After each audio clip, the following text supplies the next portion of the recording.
Hey, welcome to the newest episode of the Articulate Ox podcast. I am your host, Soma79. Thank you so much for joining us today. It is my pleasure to have a friend of mine, Rick Seaholm, on. And Rick is an amazing person. I've known him for as long as I've known people, pretty much, since I was a really young kid.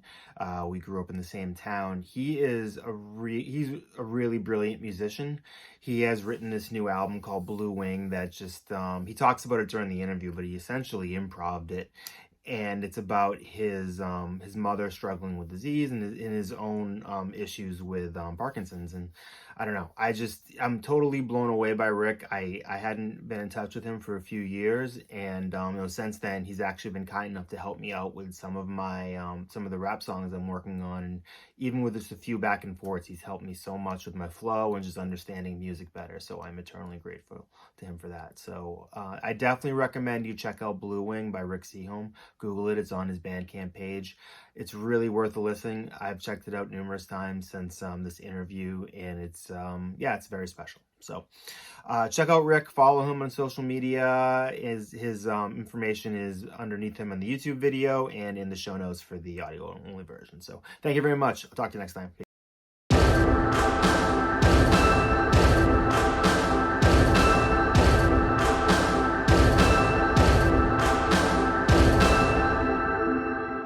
Hey, welcome to the newest episode of the Articulate Ox podcast. I am your host, Soma79. My guest today is somebody that I've known for as long back as I can possibly remember, Rick Seaholm. How you doing, Rick? Awesome, thanks. I was scared you're going to tell me that I said your name wrong after that. Actually, no, it's Seaholm. Yeah, we go back quite far. Yeah, we're both from Hopkinton, and I think you were there early on, as was I. I think I moved to town in like preschool. So yeah, so I was probably a couple years ahead of you.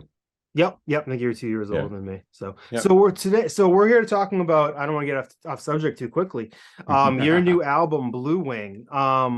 I listened to this album for the first time today, and spoiler alert, less than a few hours ago, your words in the liner notes in the music brought me to tears. So congratulations. Thank you. It's the album is beautiful. It's I was looking at how it's labeled on Bandcamp, and it says classical, ambient. I don't know where that came from. Yeah. Meditative, synth. It is sort of all that, and there are moments where it feels very classically inspired, and other moments where there are these little like turns and twists where there's something else. And there was one moment, I think maybe on track 3, I was like, that feels like a little Beatles influence, and I don't know. I really enjoyed it, and thank you.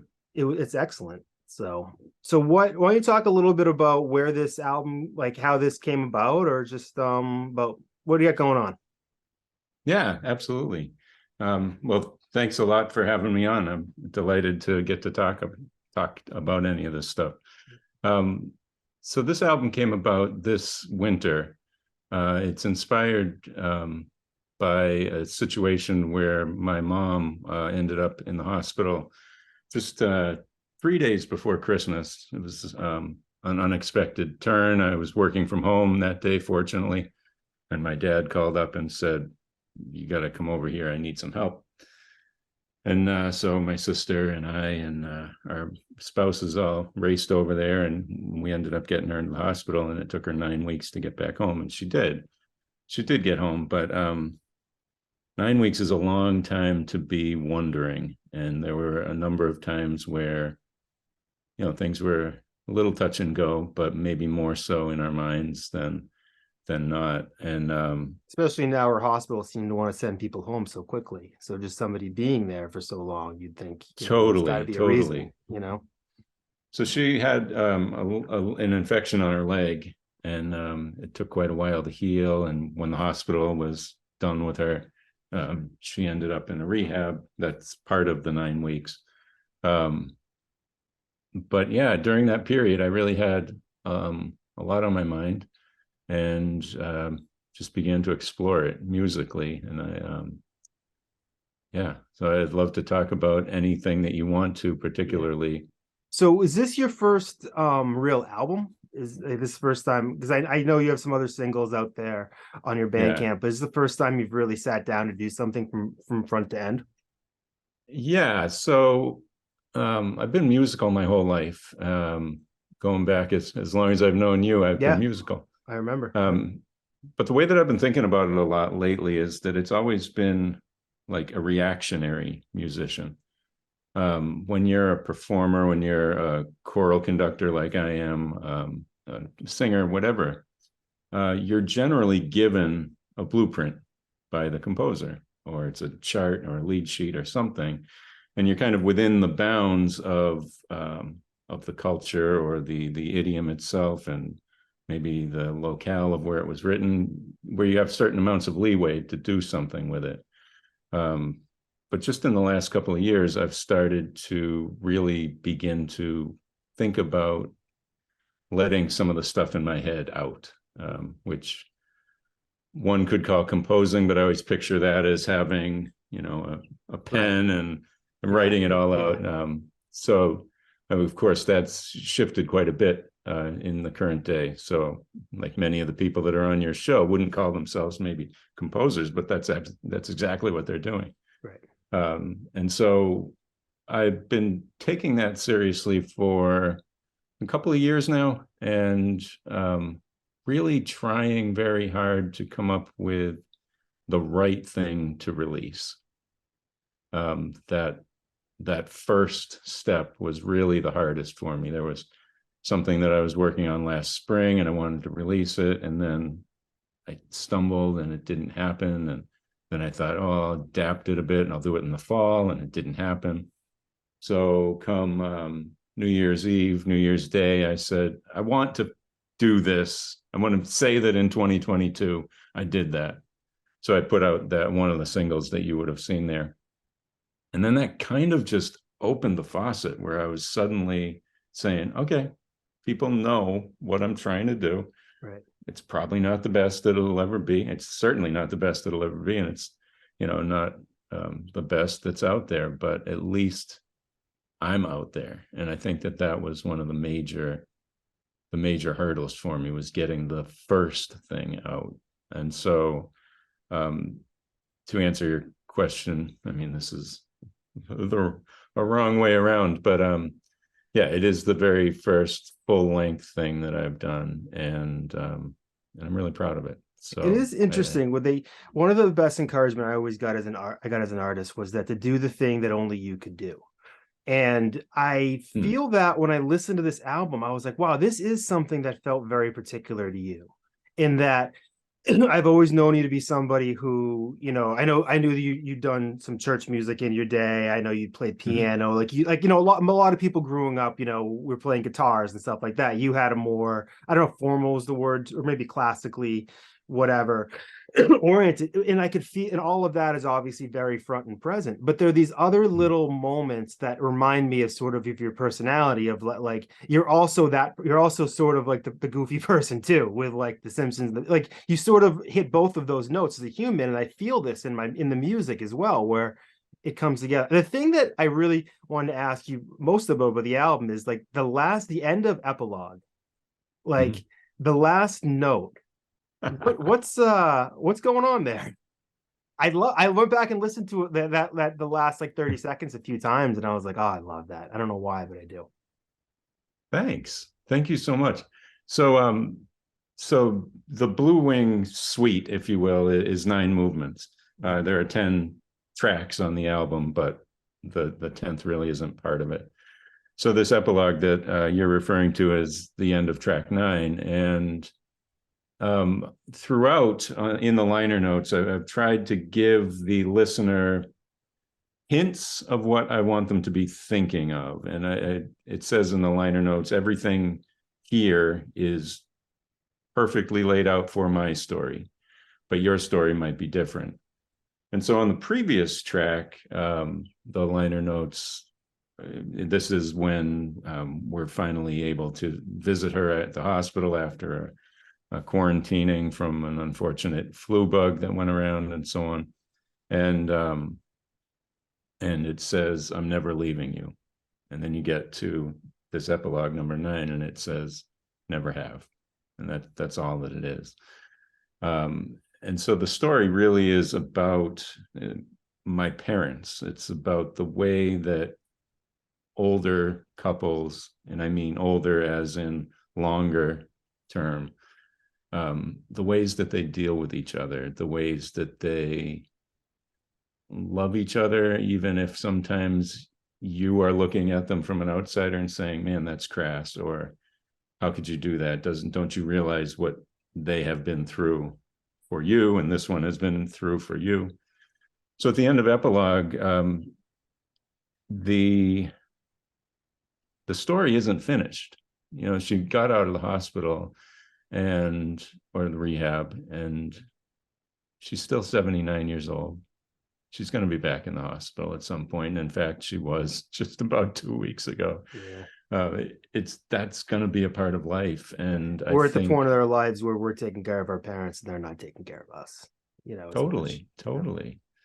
And so the ending there, it's, as you said, it's just very abruptly ending. It's in my eyes, the lid on the piano just coming down, and just that's it. Because the question to me at that point is, well, what are you going to do about it? Doctor says, do this and you'll be better. Try this, do these treatments, these exercises. Don't forget to call this person, follow up. Are you going to do that? And I'm not saying that like to be confrontational with my mom, but that's what we're all facing. Every one of us gets an advice list after we go to our annual physical. What are you going to do? Right. And those can sometimes be very exhausting, because it's, in the moment you want to do everything, but then you're fighting with insurance companies, you're fighting with your doctor telling you this person's the best, and you call them and they won't even return your calls. It's tough. It's like taking care of yourself is hard. And there's so much conflicting advice, and it's so easy to get the advice you want online. It's, which might not be the advice you actually need. It's True.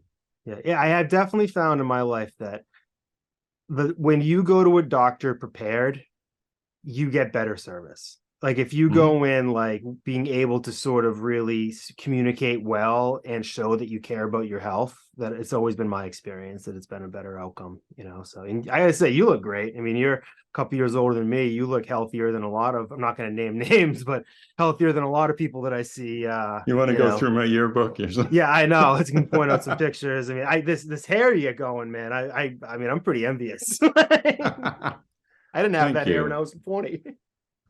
Thanks, Tim. But yeah, I totally agree with you. And a large part of the way I'm experiencing the world right now, is that in 2019 I was diagnosed with Parkinson's disease. It's something that I'm well open about, and it's totally true what you just said. And it's as if you teed this up, but we haven't spoken prior. I'm very young to have Parkinson's disease, so you typically experience or expect that to be something for people in my parents' generation. Right. When you are still in the prime of your life and dealing with a job and dealing maybe with children and so on, they tend to call that young onset. Which there's no age limit. Many people are now saying, well, it's probably more of the cultural thing that you're still trying to live and not live. I don't mean that. Right. I don't mean that. I just mean, I know what you're saying. Yeah. Make a living for one. Right. And you're still keeping a busy life where it's like, sure, you're juggling multiple things, have a lot of responsibilities. Yeah. And so I've found that a lot of people that end up getting diagnosed young have had to do that advocacy for themselves. And it's exactly what you just said. You go to a doctor that specializes in, what's this shoulder thing? My arm's not swinging. Mm-hmm. They see your arm not swinging and they say, oh, I'll help your arm.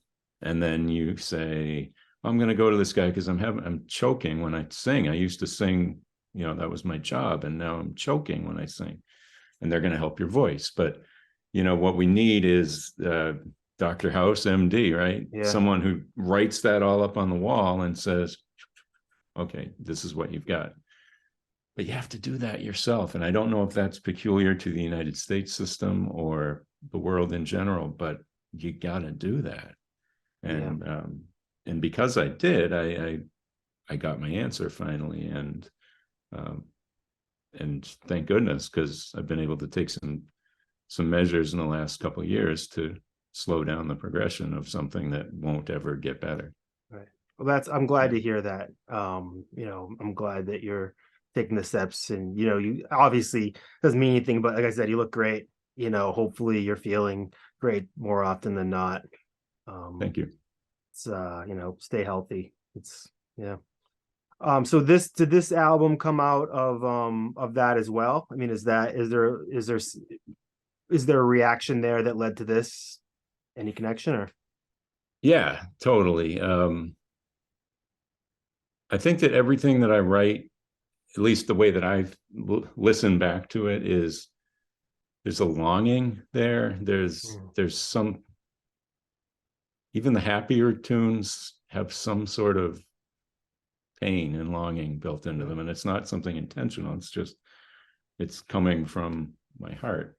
So yeah, I just don't see that you can possibly separate those two parts, what's going to come out as are you as an artist and what you're going through. I mean, you can either suffer with that quietly and on your own, or you can try to get it out there, if for no other reason than for yourself. So right. Some people, I mean, even if that's journaling and then stuffing it under your mattress, I'm fine with that. Do it for yourself, right? And I'm sure that you experience the same thing with your art. It's visual, typically, the art that I'm thinking of, though I know that you do a lot of things, but you can't help but see what you've been going through, right? If you look back at some stuff you did 10 years, 20 years ago, that becomes a part of your experience. It is to that degree. It's funny that when I make music, especially I find that with my music, I can't just sit with the emotion that comes out of the music is somehow not equal to the emotion that goes into it. And that I mean that it's very rare that I can control the emotion of a piece. I'll make something, I'll sit with it, and then it won't be till weeks later that I feel the emotional weight of it. And I think it's because it's so purely channeling through me that I'm not really thinking about that. But I often make things that maybe don't match what I would even listen to on my own, but I just kind of let it come out of me and kind of sit back and look at it from there. And there's definitely a lot of that when I look back at my older pieces, and you can see like little pieces of yourself. That's something that comes up a lot on this podcast, is that our relationship with our older work. And how do you feel about that? I mean, do you have stuff from years ago? Is this album mostly stuff that's brand new, or is it maybe thoughts you've had in your head for years that you finally put down, or? No, this entirely came from one improv session that I did on December 12th. So This entire album came from one improv session? Yeah, the whole thing. Holy crap. So what I typically do is just I'll come home from work. I have a full-time job. Come home, get a little settled, and then if I'm in the mood and have the ability, because with Parkinson, sometimes your fingers don't work. So I'll just sit down at my MIDI keyboard with Logic running and just turn it on and go for it. And kind of like you were just talking about with your previous self, and in this case, it might be a shorter term thing than you're speaking of. But so I did this all on December 12th, and then I listened back, and I like to listen to what I've done. And as I begin to think and work with it in my head, or say, does this work, or let's get rid of that, let's try to use this, and you're kind of laying out this plan. I feel like that's when it starts to take on the influence of what I'm going through. So the reason that I'm being clear that this was from earlier in December is because the events of the album's program, so to speak, come weeks later. So it's not like I sat down and said, oh, I'm really sad that my mom has flu. What does that sound like? So in this particular case, I was just listening to this, say, 45-minute thing over and over in the car or whatever. And then maybe that particular day I was really upset because she got the flu and we can't see her, or we can't go to see her house on Christmas Day with her in the chair. And then I say, oh, that kind of makes me think of this. And so it's kind of a happenstance way that this happened. There's a lot of planning go into a 45-minute improv session that can produce an album like this. Because I mean, I've sat down and improv for 45 minutes, and it's not there's usually about 30 seconds of it that I think is worth sharing. But was this like, could you sit down and do another one tomorrow? I guess, like, what? And that really blows me away. Well, thanks. Having just heard it, especially, wow. Yeah. The reason that this being the first thing that I've released, I've certainly created other things that just didn't make the cut, or, weren't as timely. I wanted to get this done and into my mom's hands for when she came home. And I did do that. So that's why it raced to the front of the line. But one thing that I've found with this particular one, which in classical terminology would be considered program music, it's kind of got a story and it's loose, but there are things that you're trying to evoke. It's not just like Symphony Number 5 in G. Right. It's a crafted tale of sorts.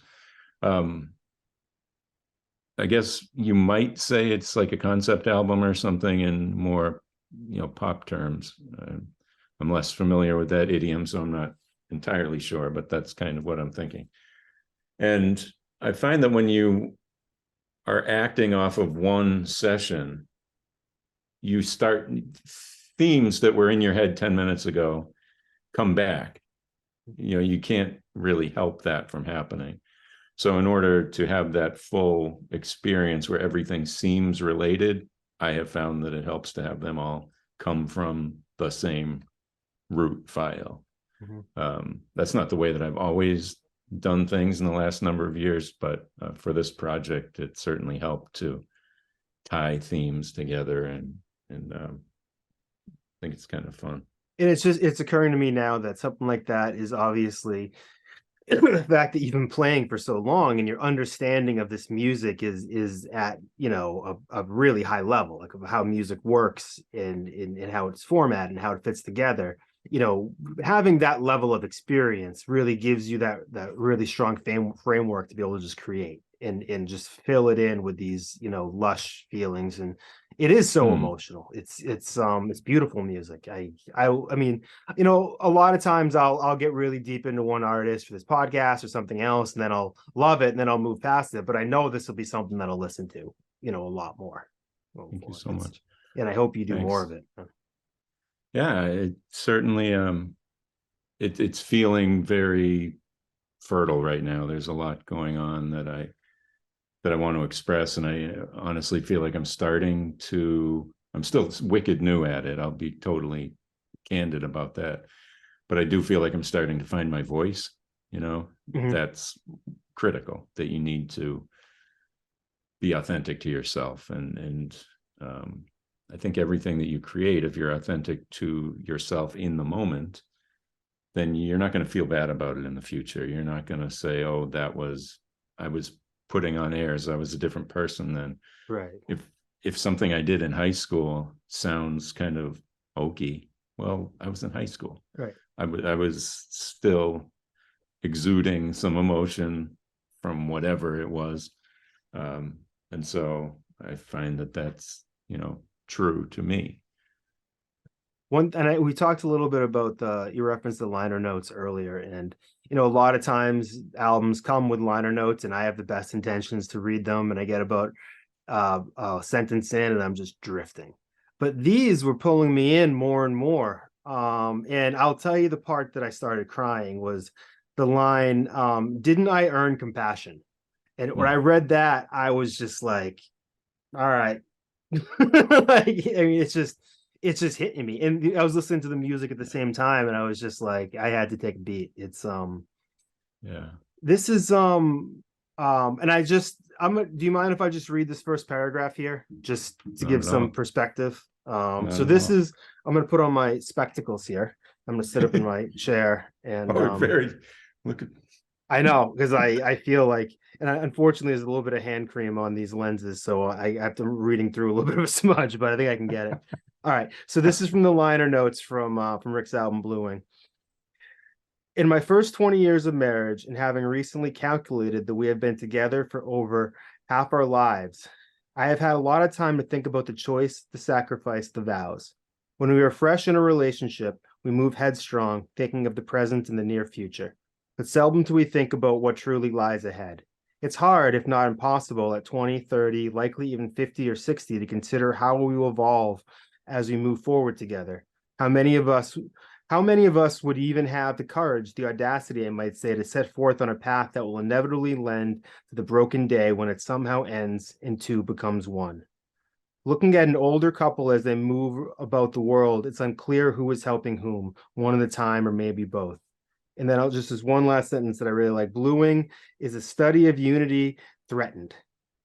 Study of unity threatened. I read that a few times and I like what a beautiful short sentence that really does sum it up. Like, man, those are some great liner notes, and they go on from there.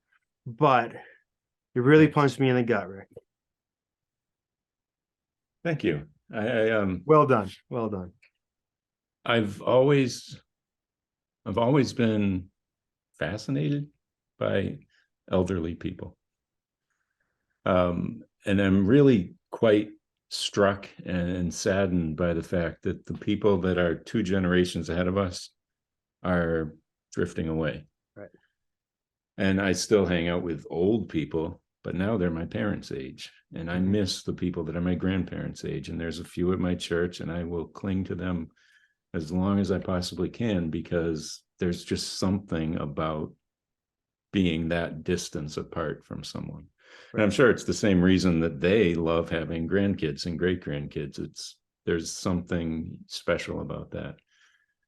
And as I get older and with what I'm going through, you start to see that in yourself. So that the part there of who's taking care of whom one at a time, or maybe both. It's trying to be poetic there in a way, but we're all helping each other at some point, right? And we're all being helped at the same time. So I'm glad that spoke to you. Right. It's funny because at the beginning of relationships, it's like it's like we're always trying to impress the other person, and we're always trying to, I guess, maybe in some ways, make ourselves look bigger and like reassure each other. But Mm-hmm. it as the relationship evolves, it's really just about being there, and it's about having done the listening along the way to know how that person needs you to be there. Yeah. And it's something you can't do when you're in your as well when you're in your 20s. It's something that has to come with time, and you have to. It also occurs to me too that we're one of the first generations that kind of grew up with relationships being one way, and then time has changed almost what it means to be in a relationship because so much has changed over the course of our lives. Mm-hmm. And the idea of being with somebody for 20, 30, 40, 50 years, I mean, I can think of very few people from our background who are going to have the time invested already to make it there. I mean, Right. I know I'm not. I'm on year, I think, 3 of a relationship, and Mm-hmm. spent 11 years with one person. But it's it means it's different now, and we live Yeah. these very different fragment lives, and culturally things are so many different, even though we're all kind of live together. It's, I don't know, it's I think what you're saying with the album is really beautiful. Yeah. Well, I appreciate that. It certainly is a labor of love, and my whole goal was to say something about the moment that my parents are going through, but not. I wrote them I gifted them an album code for this, and I said, I hope you'll enjoy it, or at least at most, that I don't offend you. I mean, that's all. It's just what was their reaction? I'm not entirely sure if my mom has heard it yet, because she's still up in the air with, she did end up in rehab again, and she's having a tough time. My dad has definitely listened to it, and she's read the notes, and she said she's read them several times.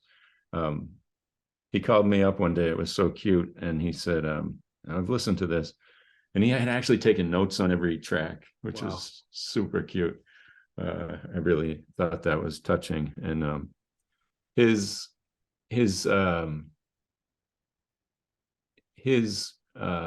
enjoyment of music is often different than mine. And so there are a few things he'd say, like the track number, and then say, is everything okay? Are you okay? And it's like, yeah, I'm fine. Just that's what was going through my mind at the time. And it's funny because it's not like it's avant-garde or something, but to him, to be music, you need to be something I can whistle in the shower. He's said that for years. So if it doesn't have a prominent tune that's repeated 3 or 4 times, then you're not a big Sonic Youth fan, I'm guessing. Probably not.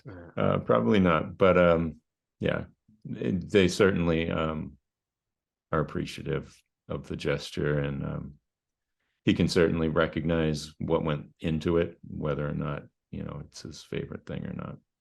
That's really nice. I've definitely found that there's a double-edged sword when you share, when I think, at least for me, when I share my art with the people closest to me and my family, and you never really, like, I've made a goal the past few years that everything I do is with the intention of hitting strangers now. It's no longer about, trying to hit the people close to me, but I don't really make music that is, personal in that way. I think I'm really happy that you were able to get such a genuine reaction out of your parents for that. It's often a struggle for me that when I try to do something so personally, I can draw something that'll do it, but when I try to do it musically, it doesn't work. They're just like, what? I don't get it. Yeah. And that's okay. I mean, I think I think early on here, I'm trying to touch a few people that I feel are owed something. I recently let out a single for my niece, and I did one for my nephew on the unreleased album. Another thing for my mom, and gradually that won't be as important to me, perhaps. Right. I'm to touch a few people who feel owed is, I think, I that's a really nice, that really relates to me, because there's part of that I'm trying to do with this podcast, where there's people out there that I know that are super special and super awesome, and I want other people to know about them, and I want them to also know that I take their art seriously, because I think it's when you're somebody who makes art, I always encourage everybody who I think needs to hear this, is that to take your own art seriously. Don't downplay it. Don't be like, I'm just this is sucks, but the one I'm working on is better. And I want to show other people that their art is something I take seriously as well. And I think that there's many different ways to be a successful artist. Well, you're certainly doing that with this podcast. I've seen the back catalog now, and it's very genuine, very heartfelt, and I love the way you're doing it. Appreciate it. And earnestness is something that I think, and you seem like you're a very earnest person. It's something that I've come to cherish as I've gotten older, than when I recognize that in somebody, people that are just willing to not hide from their emotions, to, in the case of what you're doing and what I do, amplifying our emotions, saying that we're not scared to admit that we're fighting something that's scary, and we're not scared to have feelings about it and to express those feelings and try to make the best out of those feelings. I think that's, mental health comes up a lot on this podcast as well. And I think it's, art for me has been a lifesaver in that regard, so. It's like even The Simpsons, like you have behind you. It's like when we were younger, I grew up in a house without cable. Like I mean, I say that like I'm like, yo, feel bad for me, but no, but like it was like there was just like only a few. It wasn't in our town. I know it wasn't, like, it was funny. Up until 1990, you could call somebody in our town by only pushing 5 buttons on the phone. It was you know. crazy. It was like we were in a building together. Yeah, yeah, I know. It's basically what it's like. And I've probably been in buildings with more people in them than at one time than it were in our town back then, you know. Yeah. But like The Simpsons were something that I really latched onto a lot during that time period because there was really nothing else. There were very few things that were subversive in that way that were both for children but for adults. And it was like there was other things on Fox, but Married to Children doesn't really hit the same notes The Simpsons does. It's and it was for me, it was one of those. I talk about my development in those years. It's like I felt like Boston might have been an hour away, but it might as well have been 100 hours away. Like it didn't Mhm. like it felt like I was living in a very small town and that there was really the only thing I knew of the outside world was what I heard on Loveline, what I saw on The Simpsons, what I read about in like Spin magazine. So when there was something like The Simpsons, it was like when everything and when you felt so small in your world, something like that to me was so huge to show me there was a bigger world. You know, it's Yeah.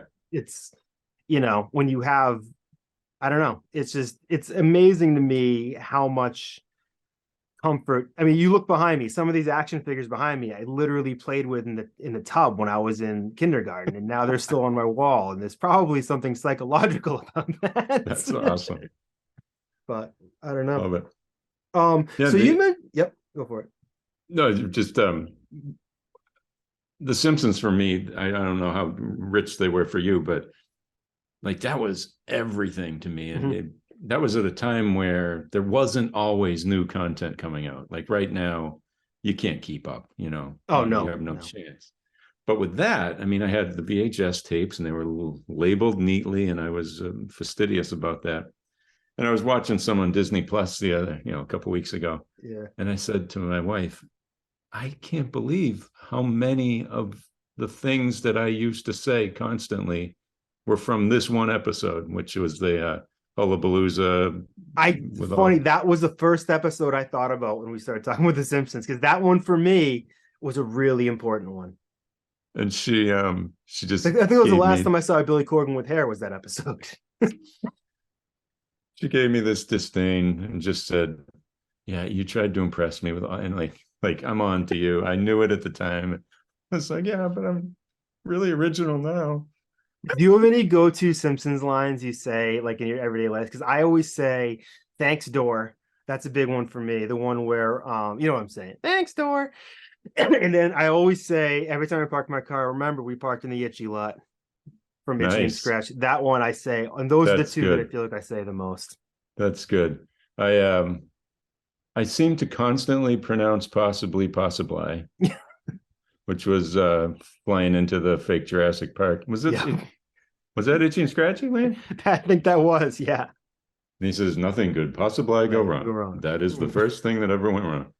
Um, and just yesterday I did are they saying boo earns? I can't remember. We were watching some news bit and they're booing the people. Are they saying boo earns? Yeah. Yeah. And I call the big one It's Bitey is another one. And I also sometimes will find myself just mumbling, Batman's a scientist. But it was just everything was so rich, just Yeah.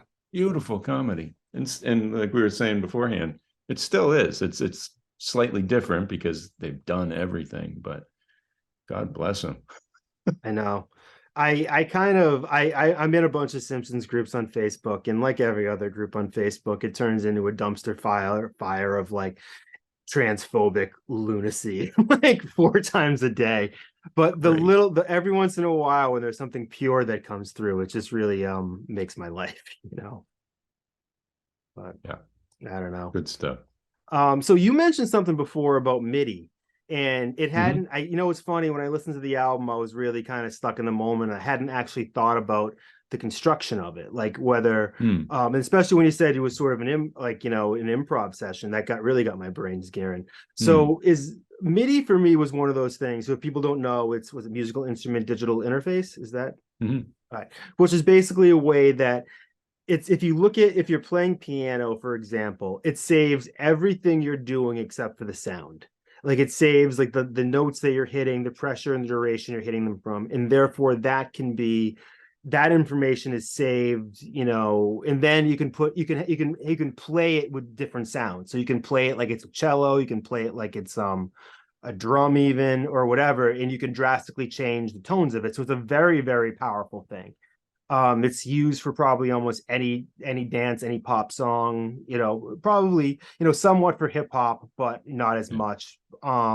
Have you been working with MIDI for a while? And was it when you started doing it, was it a big change from, your roots of? Yeah, that that for sure. Yeah, when I first was using MIDI, it was in like the night, it was around, early 90s. And Using MIDI in the early 90s? I think so. Wow. It I was know it before definitely was around, but I just you yeah. had about 15, 20 years on me. When I was in high school, I remember my dad and I went down to Worcester and bought a notation software, and you could play 3 notes at once. I was so like, wow, this is amazing. Wow, yeah. But yeah, you're exactly right. It saves it mathematically rather than sonically. So the sound library is monstrous, but then the file that's created is tiny. It's like kind of like vector art, right? That's Yep. just math, and so it's very small and can be scaled. And so the thing that's very different now versus 20, 30 years ago is that you have these massive libraries, and so these figures that you just described get mapped to something that was played in a room with like 20 microphones, and you can choose which ones you're using. And so a piano might, a sound library for a particular piano might have thousands of samples. So it's not just like, oh, I played middle C, now I'll record C sharp. It's that you play middle C and you play it with this, and then you play it with this. And so someone is actually doing all of those recordings, and then we leverage that and make something that hopefully sounds somewhat authentic. It's truly, there's a little bit of it where, if you go to Chipotle and there's like 4 things on the menu, it's really easy to go in, get out, get something good and go on your way. And then you go to the other place where it's like, all right, let's break your burrito down 96,000 ways. We have more options than you want, and a soda machine that can mix everything. And it's almost like too much. And I think I've definitely had those experiences with MIDI where I'm like, I'm sitting there probably feeling like Brian Wilson on day 30 of not leaving his bed, just twisting knobs and just being like, no one's heard this shit before. Like, the restraint you showed on your album, like, I mean, it wasn't until those little moments where things felt, where like, I think where I felt that Beatles influence a little bit, like, okay, this sounds a little like, maybe a little more electronic or whatever, that it really, like, you use it with great restraint. Like it doesn't, because it's really easy to let MIDI suck the soul out of something by having it just produce a sound that like you said, these are all things that are recorded in like a in a really professional whatever. But then when you start twisting knobs, you can degrade the sound to the point where it just sounds like Sure. And I don't know, you really found that nice blend of humanity and machine, I think. Well, I appreciate hearing that. One of the things, it's your soda analogy is pretty keen there. I like that quite a bit, the soda machine, because one of the reasons that I didn't ever really move forward with some of my earlier stuff, and it's for me now and not the world, is that it was in a style that I'm now calling kitchen sink production, which is, oh, I've got 1,000 instruments, I want to use them all. Right. But yeah, I got some of those too. We'll have to have a battle someday. We play those for each other and see who wins. But if you're in a band or a string quartet, like you're limited. You have particular resources, and you want to go as far as you can with them, and maybe even push boundaries with them, but you scale it back. And so, like when I do these improvs now on an evening, I actually have a template already made up where all the gains are set up and everything is the way that I would want it. But I have a template right now called Spring 23 Noodling, and it has 8 tracks and it's 8 instruments. And so I'm just kind of sticking to those right now. and then it might be a totally different one. So like with this album, I mean, I'm never going to get away from having a piano, but the cello features prominently, and it's not just, oh, I want to hear the cello sound. It's like this particular library that I have of this particular cellist, what can I do with it? And you said something akin to sucking the soul out, right? And it's totally true, because if you just take it for what it's worth and say, oh, but this is a marimba. I was using one of those recently.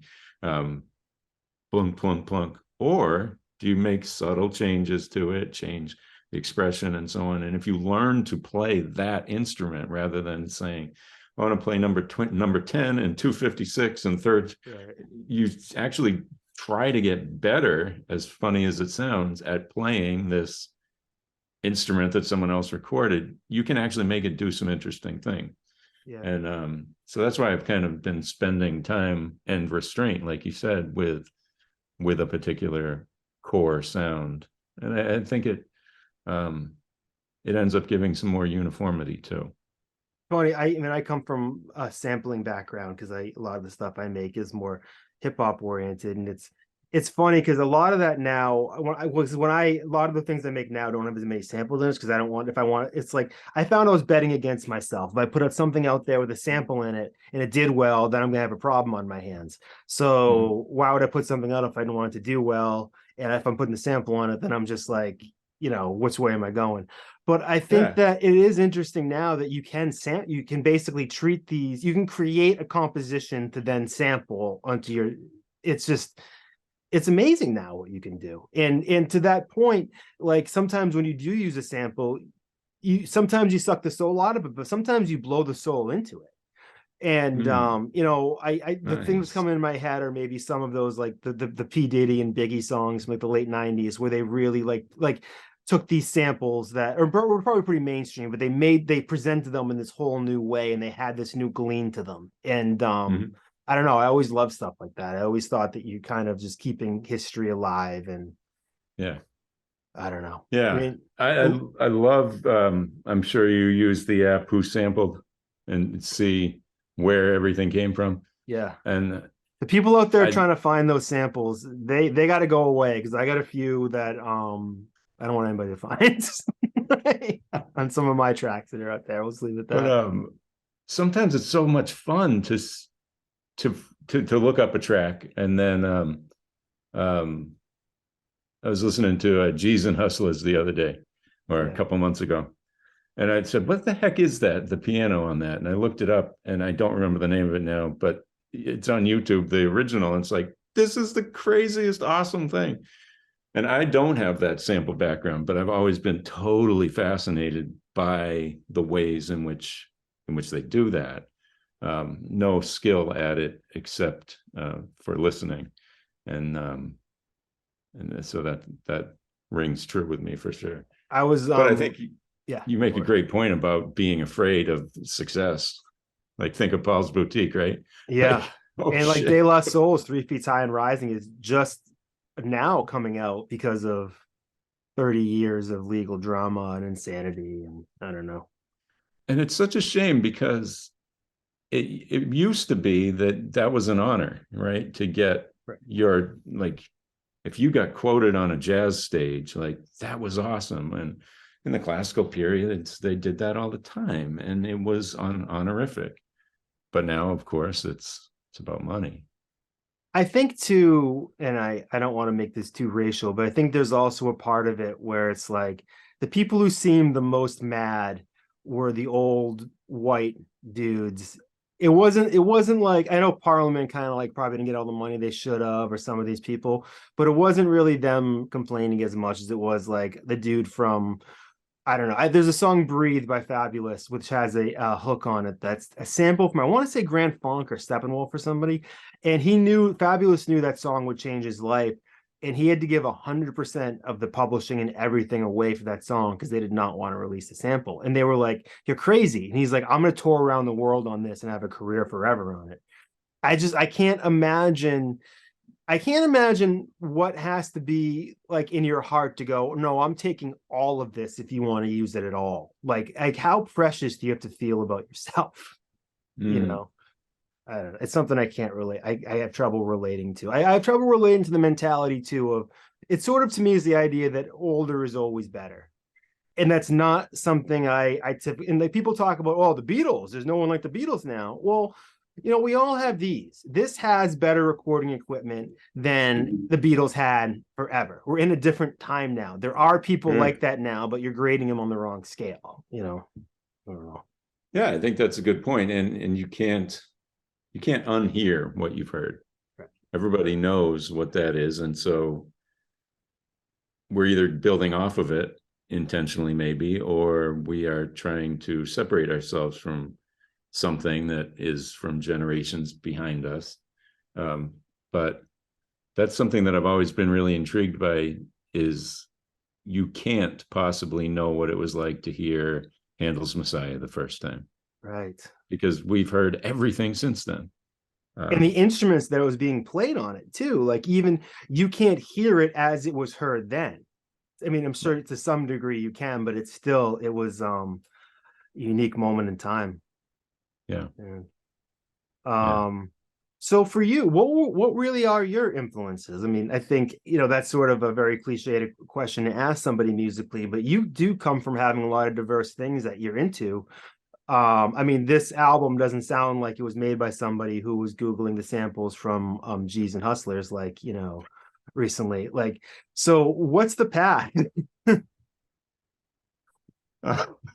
um, when I was, I've heard something, and I'm curious if it is would ring true for you that the music that you find that connects with you the most is what was popular or what you were listening to. That's important when you were 7.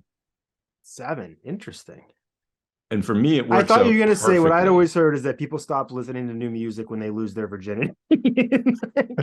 I'm getting very serious, and this is Yeah. what I want to tell you. No, Okay. no, no. So for me, that was 1984, 85. And to this day, I believe that 1985 is the best year ever for pop music, which is strange. Um, but, I was listening to pop tunes at that point. Does it work Like, that way for you? That would be like 87. so for me, so my first 3 cassettes were Michael Jackson Thriller, which I remember was first cassette I ever owned, but it wasn't one that I really asked for. It was one and I got that when I was very young. And then it Mhm. was 2 of the most influential albums in my entire life, which was Licensed to Ill by the Beastie Boys and Me DJ too. Jazzy Jeff and the Fresh Prince. I'm the rapper, he's the DJ. Gotcha. Yeah. Licensed to Yeah. Ill, I'll tell you, man, for an album that even they and the Beastie Boys are probably the biggest all-around influence on my artistic everything that has ever occurred in my life. And for a record that even they grew out of almost instantly. And to some degree, Yeah. it was always a put on. It was never really who they were. It still stands up the test of time. It's great. And It, I don't think they ever and paid for the Led Zeppelin single on that. I just heard that recently that I don't think they ever paid for the Led Zeppelin single from on the first song. Like someone just well, told me that. And I'm like, it's guys, just not obvious, It's no, just, I know. maybe It's no one caught on. Really? yeah. Wow. So what year did that come out? 86, I believe.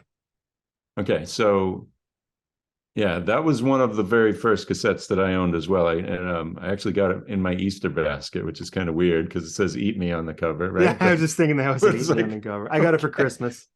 And that was one of those things when you're a kid, like I knew there was something inappropriate about that, but you don't know Right. anything when you're I remember rapping all of Paul Revere in the 4th grade in Reach class.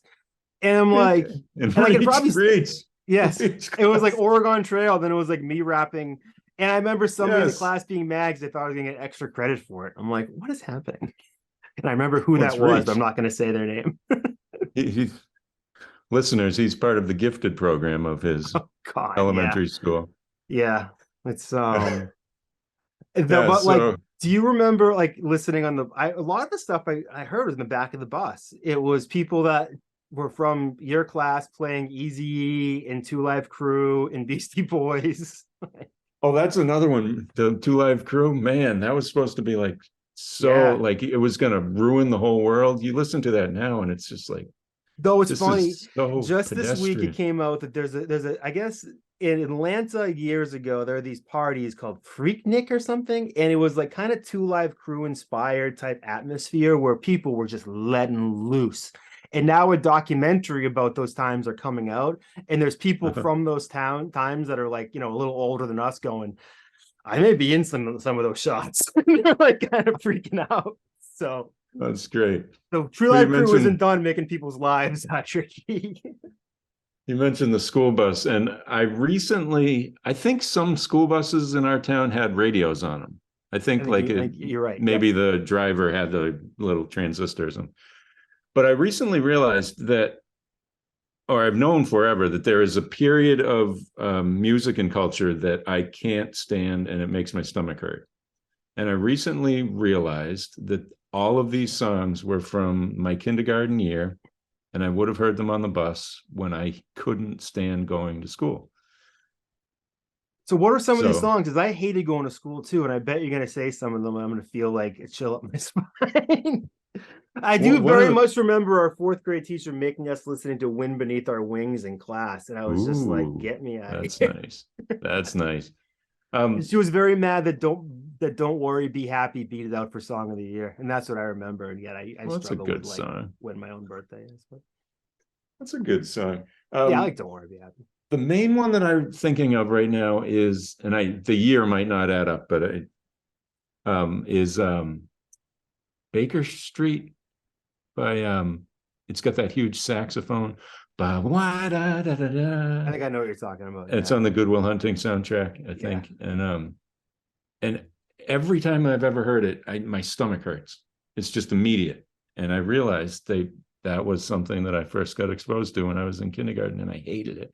Yeah. I So have a yeah, few I like songs like that too. If I hear Wonderwall by Everclear, I'm gonna have to leave the room. And that song really 100% makes me cry every time.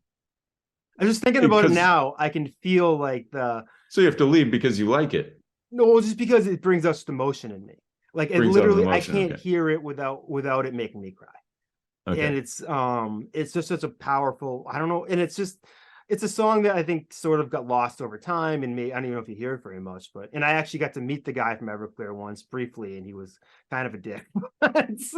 Nah, never meet your hero. Yeah, I Um, definitely learned. That was actually the night that, do you remember? I don't know if you remember this. I was at BU at the time, my freshman year, where Drew Bledsoe went to an Everclear show at the Paradise and jumped off the stage and severely injured a woman. And it was earlier that night. oh, jeez, I Yeah, he did was not getting know off the that. tour bus and the show was sold out. And there was two or three young women. I was like 18, they're barely younger than me next to me. And as soon as he comes off, you could tell he was just fighting with his wife. And his daughter was so cute. She was tiny with this fur jacket on that looked adorable. And the girls next to me go, "Wow, he's way shorter in person than I thought." And he definitely heard them say that. And he was not in a good mood after that. I don't think it Didn't was a like good mood that. to begin with, but it didn't help. Oh, jeez. So, but The when you were listening to, what year do you think Wonderwall was? Late 90s? it was wonderful. Wonderwall. It's the "Please Don't Tell Me Everything Is Wonderful Now." Oh, I thought you were thinking about "You're My No, no, Wonderwall." it's Who the heck was that? it was Everclear. The people who sang like Okay. I'm going round and round the West Coast. I don't know. You have to go Google. I can't sing. well, Um, then this mistake of mine certainly brings out the point that I'm making here. That in the 90s, I thought that I was better than all of you listening to pop music. oh, You me know, too. because I was getting ready to go to classical music school and stuff, and so I Oh, was really I into. thought I was better because I thought I had better music taste. I see what you're saying. Okay. I just like, oh, I don't have time for this.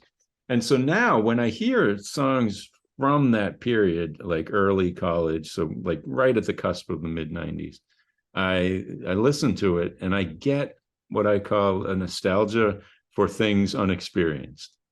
Like Yes. I hear the Cranberries, and I know I was supposed to be making out during the Cranberries, but I wasn't. And Mac now I Miller hear it. gives me a lot of that too, where it's like he was so much younger than me, but when I feel it, it puts me in this place I couldn't have been in. And I'm just like, what am I doing here? I heard the Cranberries today, and I know exactly what you're talking about. There you go. Yeah, so it's kind of fun. Now I'm totally into I'm open to everything, and does everything click with me? Not necessarily, but I have no patience anymore for the snob that I used to be. That's a beautiful And place to I grow into too, because I think I was thinking about this earlier, is that I've been surprised at how some of my friends have turned, I don't want to say socially conservative, that's not really what I mean, but that they have turned into the type of people their parents were the oh, this new stuff sucks, or this isn't mine. And I just I don't get that. There's always new awesome stuff to experience when it comes to the arts and the music. And it's just like it's yeah, so easy to tear things down. But like, I mean, I have no shame that Party in the USA is one of my most played songs on Spotify every year. Like, and it will there remain you that go. way. You know, it's There you go. to craft a great pop song is a really, really hard thing to do. And I don't care if Freddie Mercury wrote Bohemian Rhapsody by himself and it took Britney Spears 97 writers to write Toxic. I listen to Toxic more often. Sure, sure. And, what difference does it make? And you can always find something, even if you don't like, say, a song, but you're subjected to it. You can find that there's an underlying little part that you've never heard before. And I teach this online music appreciation class at my church, and I have people that are a generation or two older than me in many cases, and they're listening to everything with a complete open mind. It's beautiful. And the thing that I tell them most of all is keep listening. You will find something here. And if you think you know this piece, you think you know this pop song, this time listen a little deeper and hear that inner part that you never even noticed before, because there's always something to find. Yeah. So Party in the USA, maybe you've heard it 1,000 times this year, but if you, next time you listen to it, focus on the center, find something that you've never heard before, and I guarantee you it's there. It's funny you're saying that.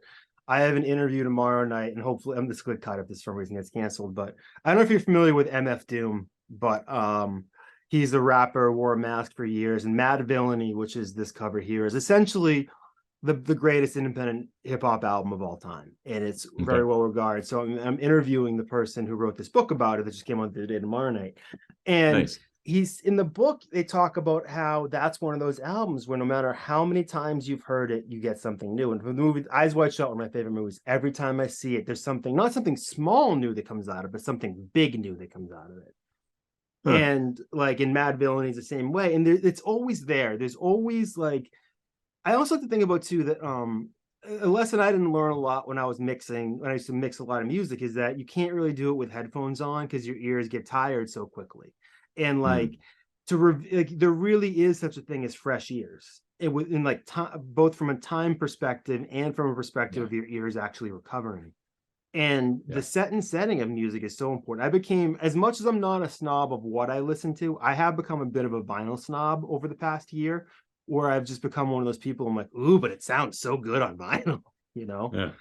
It's, I don't know. I think there's something to it, but have you ever been challenged on the argument to that, which is that when you put on a record, you're actually intentionally putting it on and you're hearing the album straight through, and you're not just necessarily doing it in the background? And I think that critical listening, that activity of listening, is something we don't do anymore. And I think people before us did. Surely, like before recordings, you gather in the parlor and that was your evening activity. But how many of us sit down on the couch and just say, I'm going to listen to blank? You remember from as a child? Because I remember when I was a kid, I did have a lot of that experience. And my dad would put on records and it would be that, but that died off. Like it. Yeah. Did you, as a child, did you have a similar experience with music? For some reason, I don't know how I knew this, but do you have a jukebox when you were a kid? No. I don't know why that's in my head. Maybe I'm thinking of someone. No, I know who I'm thinking of now. Never mind. I'm thinking of someone else from our class that I think had one. But like, was music something that was in your house a lot? Not really. At a lesser degree than I would expect, given how important it is to me right now, if that makes sense. I was the one that was kind of like driving the radio in the car. and anything that was played in the house. My parents, they owned some records, but didn't utilize them much, you know. When I was in high school, I started very intently doing full score reading of operas and, you know, symphonies and stuff. So my mom always remembers fondly, you know, that I would lie down on the hall and, you know, blast Marriage of Figaro or something and go through the score. And it's something I still love to do today. I don't take as much time for that for myself, but yeah, they didn't really play much, which is kind of weird. They were both musical, but kind of lived in a quiet house. Yeah. I think I must have heard the Eagles' greatest hits, Sport by Huey Lewis and the News, and the entire Yeah. Eric Clapton collection like a million times. And my mom, it was Michael Bolton. Like I just, Really? oh, so much Michael Bolton, so much time, love, and tenderness. So much, so Yeah, much. you See, know. that's funny because like my wife grew up on classic rock, which was something that her parents kind of gifted, if you will, to her experience. But I have no connection to that. My parents don't even get nostalgic for anything from the 50s, the 60s. It's really kind of weird. Um, yeah, I own Sports. It's a good Um, album. I mean, it's I've still like, never, to this day, I've never heard the Eagles' greatest hits. It's the number one album in the history of the oh, just world or go hang out in a something. dentist office for 20 minutes. You'll hear Desperado 4 times. I just I just had this. I used to, my dentist office I went to for most of my life up until I moved out here a few years ago. They just every time I went in, it was the Eagles and it was all these songs that I just wuss rock, I guess I would call them. I love Joe Walsh. Don Henley is a different Wuss Rock. I love it. which is a Simpsons joke actually too. Now that I think I about don't it, remember Wuss Rock. there was a reference to Marge trying to figure out what type of music she liked, and someone was like, Okay. "What's rock?" She's like, "Yeah, Homer's tastes are so weird. yeah." The Doodletown Pipers. Yeah, he's got some strange ideas. Yeah, and then the competent basing of some Matt Brewer or whatever. I don't know. That Homer Yeah, Palooza episode was huge. I don't remember who he's talking about there, but that's one thing that I always say. I always say that U2, the best part of U2 is the competent bass work of Adam Clayton. So I've kind of taken that, and I believe it, but twisted that a little bit. Now, were What? you Yeah. are you a Seinfeld guy too? I love Seinfeld. Yeah. Okay, because once you started talking Desperado, I'm picturing. Yes. Wait, my song Seinfeld is too. on. I think I'm even more of a fan of him as a person to some degree. If you've ever seen the documentary Comedian that he made, it came Mm, out in the early 2000s and it made a huge impact on me. I watched it. There's so many little bits in that. And unfortunately, the end of it is the big finale is him hanging out with Bill Cosby. So it doesn't age that well. But like yeah, there's so many little moments in that I remember forever. And as I've gotten older, more and more people have said the same. I'll listen to a hip hop album and I'll hear a little sample from it. I'm like, oh, they the same thing right there. You know? now, what is your take on artists and their art? Like you said, you're more of a fan of him than his work, or however you just said that. They heard Yeah. it. Yeah. Like I steer clear of gossip and like biography and everything.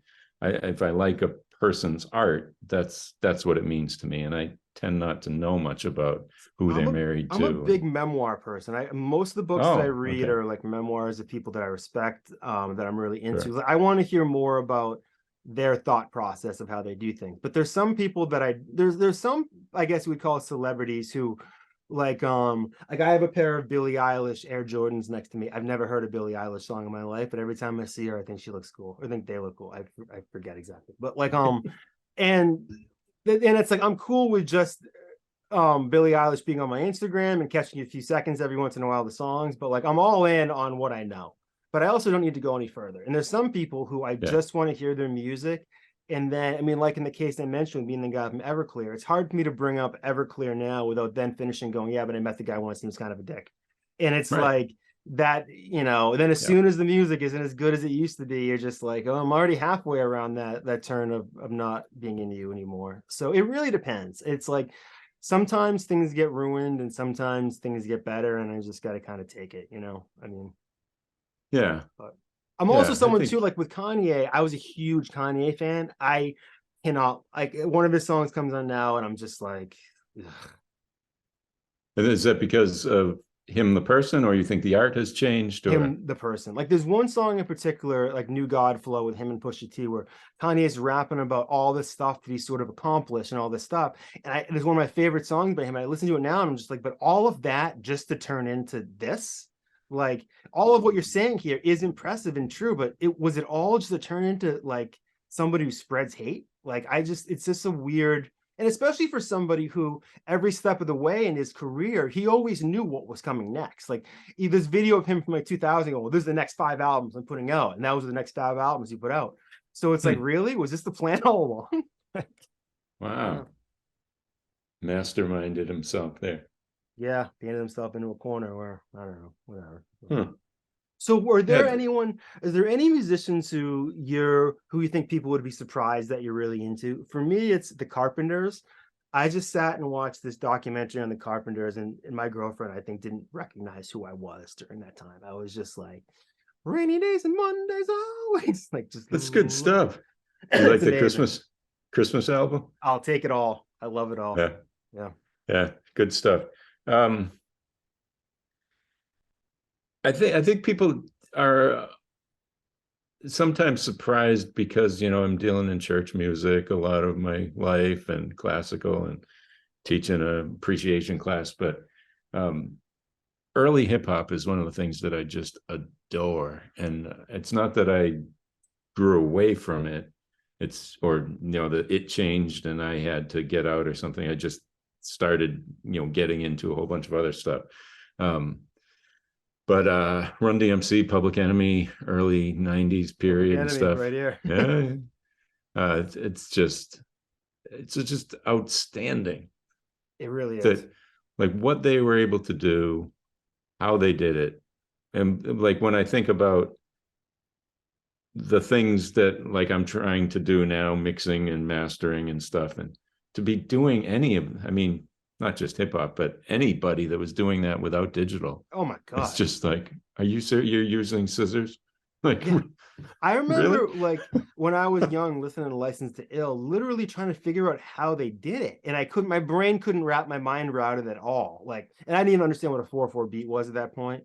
But Mhm. it didn't make, I'm like, how is it that perfectly, quantized? Man. And two, Yeah. that music, considering back then everyone's like, oh, hip hop's the new disco, it's never gonna last. That stuff stands the test of time. Like, Fight the Power by Public Enemy is in some ways more powerful than ever. Yeah. Yeah. It's all just amazing. And um, I think about like you mentioned, quantization and stuff. Like, I'm not being articulate here, but literally cutting things or literally spinning records and keeping a beat, keeping a tempo. So hard. Like, I can't possibly imagine it. But there's still people that know how to do that, and boy, do I idolize them. I was one of It's just, the last classes at BU that learned how to cut. That I went to film school there, and I literally we were cutting the film and taping it back together. And I think it was a year or two after me they moved to Avid, and yeah. it was just like literally sitting there with reels, spinning them and cutting them, and what, And like, did you come up with anything worthwhile? um, It seems like that would have such a barely. barrier to entry. Right, because you also, it was expensive. You didn't know what it looked like. You're using old equipment, and I mean, I recently, for a project I'm working on now, I was looking for old footage of myself, so I digitized my old stuff, and there's moments where you're just like, this is something that could have been cleaned up in 2 seconds digitally, and I probably lost a letter grade for it back then, and it's tough. It's but it is what it is. So what do you think of using outdated technology for its own sake in Well, the I did make present my day? girlfriend a mixtape on cassette for Christmas this year. Nice. So I do, and it was all, I have all these cassettes of songs I taped off the radio in the early 90s from like WZOU with like the Nice. little, like, 94. yeah. and it's like they have the little bumpers and stuff, and like, and so I made the tape off of that, and I thought Yeah. it was really a great idea, and I think she didn't really get it. But like, I'm like, oh, it's a throwback. But Yeah. yeah, I am a fan of digging these old things up and using them, Yeah. Yeah. I've never done that. Like back in the day, it was so cool to have the double Yeah. boombox and record to A and flip them over and go to B. And that was just a blast. And then with every degradation, it just got worse and worse. You know what's funny Um, about that? I had but a I'd never tape do of that now. George Carlin. I forget which one it was. It was one of the two big ones from back then, maybe Live in New York or Jammin' or whatever. And there was a part on the tape, the copy of the tape that was got squiggly, and there was a joke that I listened to the tape 1,000 times as a kid, but it All wasn't right. until maybe 2 years ago when I listened to it again on Spotify that I actually got to hear a joke from it. So it was the thing I heard 1,000 That's times, but there was a joke that's still waiting for me. that's pretty cool. Yeah, so that only happens when you have crappy equipment, Right. But I do love when you're accustomed to your old cassette, your old vinyl, and you hear it on Spotify or something, and you expect to hear that pop or the skip. Yeah, That it's not there because I it have was a on thing yours. too where there are old mixtapes that I have where just random songs I put together. But even to this day, when I hear one of those songs, my brain expects the next song to play. It's like, Sure. oh, Urge Overkill, Sister Havana is over, so now I must be hearing Fugazi's like in on the kill. It's just like my brain is still there, and I honestly don't remember what I watched on TV last night. Like those old memories, they stick around. I think a lot of that has to do with sound being a medium that it gets burned in your head, Yeah. like smells and all that. Well, I guess probably all the senses are that way, but I'm tuned into sound, surely. Yeah. So what as we get close to wrapping up here, what are your future ambitions with your music? I mean, I like I said before, I mean, I want to hear what's next, especially more for this conversation when I understand how you did this. Like, what are you working on? Um, Or just what are you keep thinking plugging about? away. It's still the big thing that I like to do is just kind of get kind of chilled out and do an improv session and then see what to do with it. Um, One thing that I've been doing now a little bit more of is with rather than just doing like 45 minutes, one chunk, one chunk, one chunk. Actually, I'm like doing something and then while it's still fresh and I don't even know what I just played, going back and then doing a second line under it. Hmm. And that's not really the way that I did this particular album, but I have been doing that this spring. And there was just a few weeks ago, I was playing around with something and I realized that it kind of sounded like something that I had done earlier. And I thought, oh, this is, it just kind of came to me. This is Thoughts and Prayers. And I started to think about the ridiculousness of a politician or anyone standing up and saying, I offer our thoughts and prayers. Yeah. And I Takes started a to lot kind of of do balls some, to do that in 2023. Like, I mean, it takes and a everybody does it. I yet mean, still zero balls at the same time.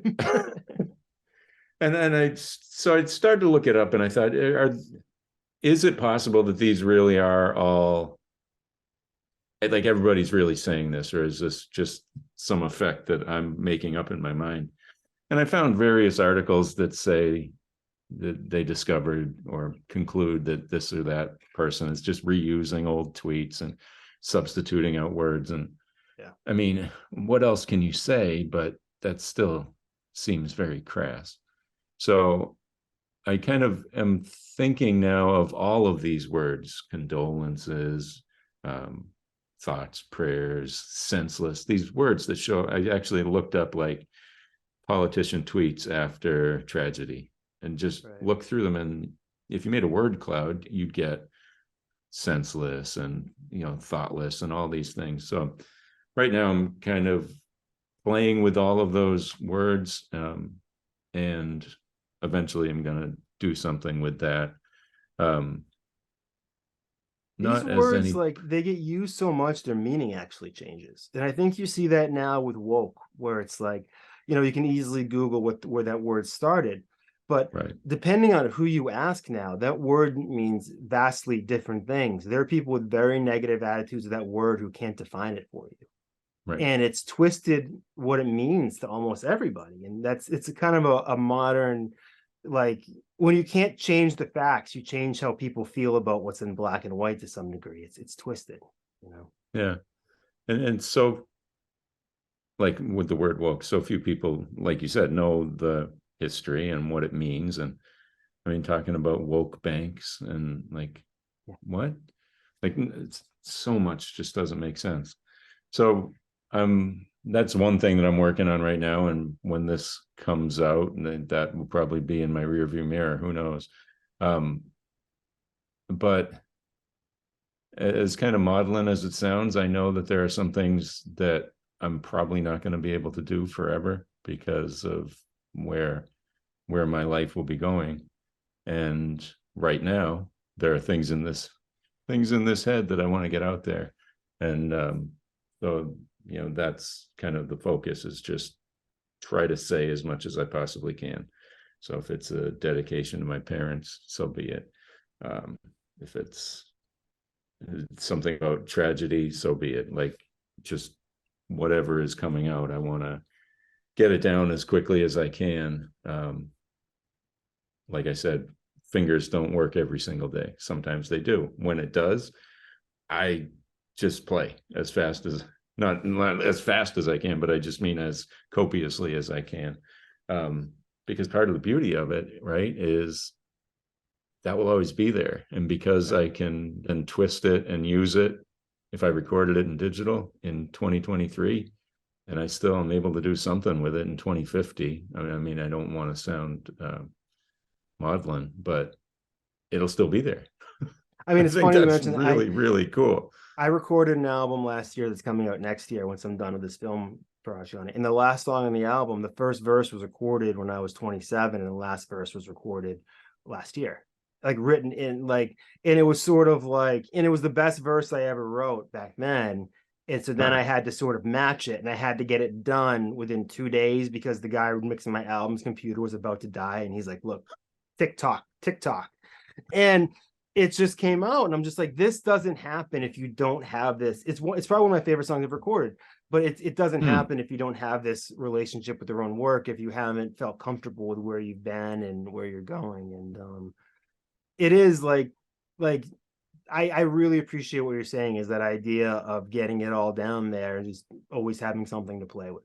I think you're gonna bring me to tears. When again, like there, it did occur to me though, and I hope this isn't like too whatever question. Like, do you feel that when you have limited time, you make better use of that time? And I have found Yes. that, and yes, with my like, I don't have, in the way you regard, I can only relate to that a little bit, and that I do feel my body slowing down. But like, you feel like you make better use of it? Do you think mentally you come with a different attitude, or? Oh yeah. Without question, to be 42 and start using vocabulary words like degenerative. I mean, you it's not the first thing that every doctor says. Everyone's experience is the exact same way. Doctor sits you down, blah blah blah. I think you have Parkinson's disease. There's no way to test for it, yada yada, but we think you do. You're not going to die from it. You'll die with it. And it's very lovely to hear that. But what it means to me, and I joke about this all the time, is being 42 at that point, that means I have perhaps several decades to find out how interesting this is going to get.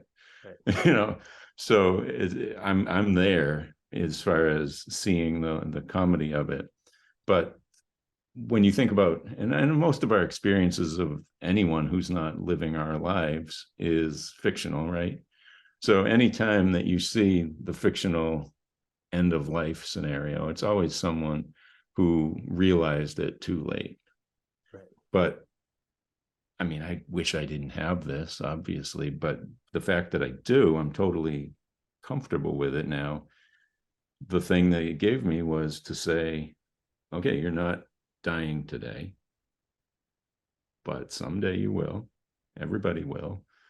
And you're going to think about life differently. And yeah, I mean, every interaction means something. Every person means something. And it's I think about that line in Brastoff. Did you ever see Brastoff? I don't think so. It sounds familiar. You've got to see it. So that it's the movie that is quoted at the beginning of Chumbawamba, Tub Thumping. Okay. Yeah. So he says, I thought that it mattered. I thought that music matters, but does it bollocks, not compared to how people matter. And Brastoff is about a brass band in England going through hard times. But that kind of sentiment is really the way that you start to live your life inherently, because like right now I love music and I love the jobs that I have. I love all of these things, but they're really just things because people matter. Right. On Easter morning, I was getting the church ready and we had brass players, we had organ, piano, everything was very exciting. Get a text from my dad. Will you please lift prayers up for blank, his best friend who had just died, a horrible accident. And I just immediately thought, every interaction matters. Yeah. Because you don't know what's next. And that's trite and it's cliche, but when you're able to see the world through those eyes, as I mean, it's not like I'm special to have figured that out. You could have figured that out. Everybody can figure it out. But once you do, whatever the trigger was for it, you're going to live differently.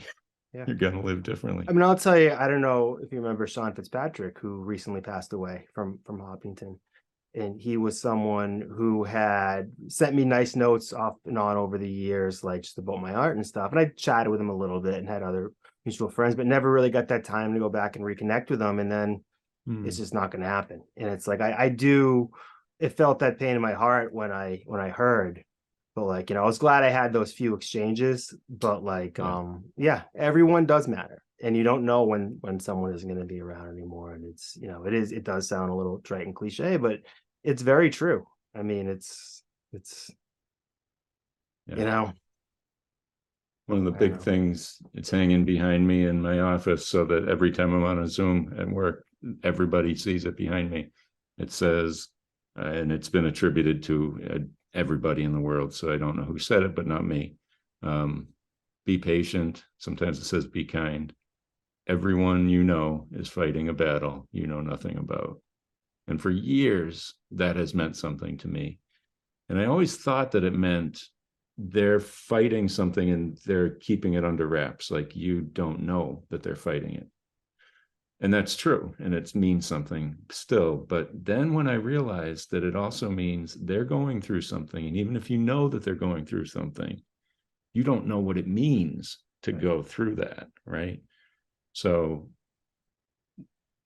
when I'm fumbling at the Cumberland Farms because I've got the drink and the hot dog or whatever I've got, and trying to pay with the app and stuff, and I think about the people behind me, and I know that at times they're like, what is this guy doing? He's fumbling and he's acting like a jerk. And I just want to like have a t-shirt with written on the back, it just says, I just need your patience. Like, I don't need you to help me to the car right now. I don't need this. I don't need that. I just want patience. That's all. And if we would all give each other patience. Yeah. Kindness and joy are two things that I think a lot about now that I don't think I ever really thought about. Like, I mean, obviously I've always tried to be kind, but like the way I think about kindness and joy now has changed a lot. Like, to me, like, it's like kindness is an effort. It's a practice. It's I don't know, in some ways it's a way of life.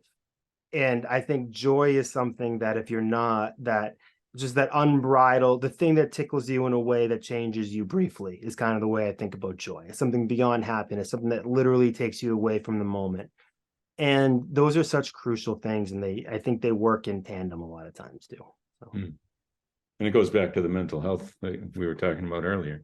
And I was going to ask you, is joy happiness? And then you said it yourself, it goes beyond that. Right. Yeah. You could be happy today and not happy tomorrow, but I feel like joy is Joy is something something that's to be like, always with you. right. It's something to be cultivated. It's something to like, I Yes. almost think of it in terms of like how they say opportunity is like, what is it?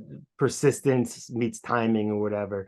And joy for me is something where it's like you've cultivated, you've built yourself in a way that's ready to that's capable of enjoying it. And when the moment comes, you can indulge in, Hmm. because you have to be, I think, at a sort of it's like it's hard to live a negative life and then have moments of joy pop in it. Like you have to be prepared for it. You have to understand the specialness of those moments, and it can be a Yeah.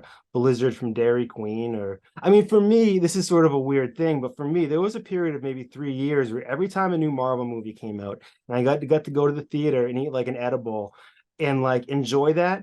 I was a feeling that I'd never, it was like, I can't describe what that feeling was like. And as time has gone on, like the edibles don't work the same way in the movies. I've seen all the tricks, and it's like that feeling isn't there anymore. But I still cherish those like maybe 6 or 7 experiences in the theater where I truly felt transcended in a way that I can't understand why all those factors combine. But Yeah. And I bet you anything right now, when you watch one of those movies for the fifth time, you find yourself saying, I wish I could see this for the first time again. yeah, that's when you Right. have to take strong enough edibles. You actually do get to see it for the first time, the I second don't time. need to take strong ones because I'm such a lightweight. Yeah. 5 milligrams, that's all I need. Yeah, but there were definitely ones where I came home like I love that. I don't remember any of it. I saw it again. I was like, oh yeah, I was loving that. Yeah, But man, no this has doubt. been a great opportunity to catch up. Why don't you sell? So I caught your album on Bandcamp. It's Yeah, called Bluewing, correct? it Make sure. is. Yep, by Rick Seaholm. What is the best way for people to find it? That's my preferred way. The individual tracks are on YouTube as well, under at Rick Seaholm. But yeah, Bandcamp is where I'm all in. Yeah, and definitely check it out. I mean, it goes down very smooth. It's interesting. It's full of little surprises and absorbed in liner notes as well because it's special. And I'm so glad we got a chance to talk about it because now that I understand more of what went into it, both technically Thanks. and emotionally, I'm looking forward to my next listen of it to sort of incorporate some of that into it. But Beautiful. it's beautiful, man. I'm really proud of you. Thanks. I'm so glad to see that you're doing well despite some of the setbacks. It's And there will be more to hear from me. So I can't wait. Maybe keep we have you listening. sometime back to talk about it. I would love that. Thank you so much. And this is great. All right, man. It's been a pleasure. Cheers.